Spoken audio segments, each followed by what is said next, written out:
္ဂလာပါရှင်ဒီနေ့မှာတော့ဒုက္ခမဟာစိုက်ပျိုးရေးဆေးကုမ္ပဏီကနေပြီးတော့ပြုလုပ်တဲ့တောင်သူပညာရေးဆွေးနွေးပွဲစီစဉ်လေးကနေပြီးတော့ကြိုဆိုလိုက်ပါရှင်ဒီမှာတော့ဆီယမဒေါက်တာတတကနေပြီးတော့ပါဝင်ဆွေးနွေးပေးတော့မှာဖြစ်ပါတယ်မင်္ဂလာပါဆီယမရှင်မင်္ဂလာပါဟုတ်ကဲ့ဒီနေ့ဆွေးနွေးပေးမယ့်အကြောင်းလေးကိုမိတ်ဆက်ပေးပါအောင်ရှင်ဒီနေ့ဆွေးနွေးပေးမယ့်အကြောင်းအရာတော့စပြစ်မှာပေါ့ကြာရောက်တတ်တဲ့အမဲ့ပြောက်စွန်တနည်းအားဖြင့်လည်းငှက်မျက်စိလို့ခေါ်တဲ့ယောဂအကြောင်းလေးကိုဆွေးနွေးပေးမှာဖြစ်ပါတယ်ညီမရေဟုတ်ကဲ့ပါဆီယမဒီယောဂါပေါ့နော်စပြစ်ဆိုင်တဲ့တောင်သူတွေမှာအမြဲလိုကြုံတွေ့ရတတ်ပြီးတော့ဖြည့်ရှင်းရခက်တယ်လို့လည်းကြားသိရပါတယ်ရှင်ယောဂအမျိုးအစားဘယ်လိုမျိုးလေးလဲဆိုတာနောက်ပြီးတော့ယောဂလက္ခဏာလေးတွေကိုအသေးစိတ်ပြောပြပေးပါအောင်ရှင်သူကမှုယောဂတစ်မျိုးပဲဒါပေမဲ့မဲ့ပြောက်စွန်တို့မဟုတ်တနည်းအားဖြင့်ငှက်မျက်စိလို့ခေါ်တဲ့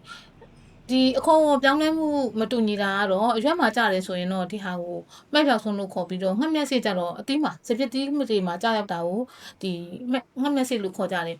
ဒီအရွက်မှာကြတဲ့လက္ခဏာကတော့အလုံးသိတဲ့အတိုင်းပဲမဲ့ပြောက်ဆုံးဆိုတဲ့အတိုင်းပဲဒီအမဲရောင်ထောင်းကွက်ဆန်ဆန်အကွက်တွေအရွက်မျက်နှာပြင်မှာအပေါ်မျက်နှာပြင်မှာတွေ့ရတယ်အရန်ယောဂကူးစက်မှုပြင်းထန်သွားပြီဆိုရင်တော့အရွက်ရဲ့အဲ့ဒီအဆက်အပြောက်ရဲ့အလယ်ကနေပြီးတော့တ िश ူသားအကွယ်ပြီးတော့ကျေသွားတာမျိုးတွေ့ရတတ်တာပေါ့အကယ်၍ဒီစပြည့်ရဲ့ဂိုင်းရဲ့အဖျားပိုင်းမှာဆိုရင်တော့အဲ့ဂိုင်းဖျားတွေကတဖြည်းဖြည်းနဲ့ပန်းခရရောင်ပြောင်းလာပြီးတော့ဂိုင်းဖျားဆောက်လက္ခဏာကိုတွေ့ရတယ်အသီးပေါ်မှာကြာရောက်တဲ့အခါကျတော့ငှက်မျက်စိဆိုတဲ့အတိုင်းပဲကနဦးအနေနဲ့နင်းညူအောင်ဆက်ပြောက်ကလေးကနေစတယ်သူကတဖြည်းဖြည်းကျလာတဲ့အခါမှာဆိုမီးခိုးရောင်အဆက်ပြောက်ကလေးနဲ့နောက်ဆုံးမှာအနက်ရောင်အနာတက်နေပေါ့မြင်တောင်ပြောမှဆိုငှက်ကလေးရဲ့မျက်စိလေးနဲ့တူတဲ့အတွက်ကြောင့်တောင်သူတွေကငှက်မျက်စိယောဂလို့ခေါ်တာဖြစ်ပါတယ်ဒီယောဂမျိုးကကြတော့ဒီပေါ့ဆုထိုင်းပိုင်းပြီးတော့ဆုထိုင်းဆိုင်များတဲ့အခြေအနေမျိုးမှာကြာမှုများတယ်နောက်တစ်ခါယောဂကြောင့်မူထားတဲ့အပင်တွေရဲ့ပင်ကျွင်းပင်ကြံတွေမှာသူကခိုးအောင်နေတတ်တာပေါ့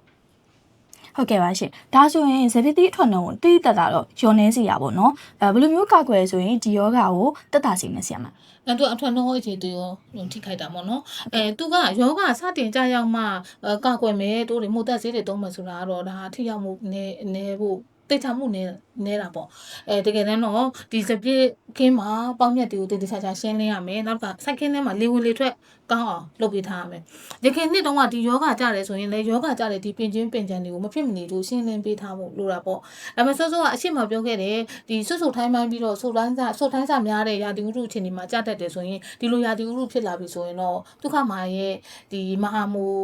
ကင်းလေဖန်ကြီးကင်းလို့ပေါ့နော်ဒီလိုမျိုးထိတွေကာကွယ်ဆေးတွေနဲ့ပတ်ဖြန်းပြီးတော့ကြိုတင်ကာကွယ်ထားဖို့လိုတယ်နောက်တစ်ခါယောဂလက္ခဏာစတင်တွေ့ရပြီလားဆိုတော့စောစောစီးစီးသိဖို့အတွက်ဒီစိုက်ပျိုးတဲ့တောင်သူကကိုယ့်အခင်းနဲ့တေချာတော့ပတ်ပြီးတော့ကြည့်ဖို့လိုတယ်ယောဂလက္ခဏာစပြီးတော့တွေ့ပြီဆိုတာနဲ့မဟာမိုရှင်းပေါ့မဟာမိုရှင်းကို9ရက်ချာတစ်ချိန်ကြီးပေါ့နော်နှစ်ချိန်လောက်တော့ပတ်ဖြန်းပေးရမယ်ဒါဆိုရင်တော့ဒီငှက်မျက်စိမဲ့ပြောက်ဆုံးယောဂအတွက်ကဒါစိတ်ချရတဲ့အခြေအနေမျိုးကိုဖြစ်သွားမှာပေါ့ဟုတ်ကဲ့ပါဆရာမစပြည့်မပြောက်ဆုံးငှက်မျက်စိယောဂနဲ့ပတ်သက်တဲ့သိထားမယ့်လက္ခဏာလေးတွေနောက်ပြီးတော့ကူးစက်နိုင်တဲ့အခြေအနေလေးဘယ်လိုကာကွယ်ကုသအောင်လဲဆိုတာလေးကိုအသေးစိတ်ပြောပြသွားပြီလို့ကျေးဇူးတင်ပါတယ်ဆရာမဒုက္ခမဟာရဲ့ဒီမဟာမုတ်ကင်းပြီးတော့ဖန်ကြီးကင်းမဟာမိုရှင်ဆေးကိုစနစ်တကျအသုံးပြုပေးမယ်ဆိုလို့ရှိရင်တော့ဟန်တားနိုင်မှုအကောင်းဆုံးဆိုတာကိုလည်းတရားမှတ်သားထားပြီးတော့ဆောင်ရွက်ပါမယ်ရှင်ကျေးဇူးပါဆရာမကျေးဇူးပါညီမကြီး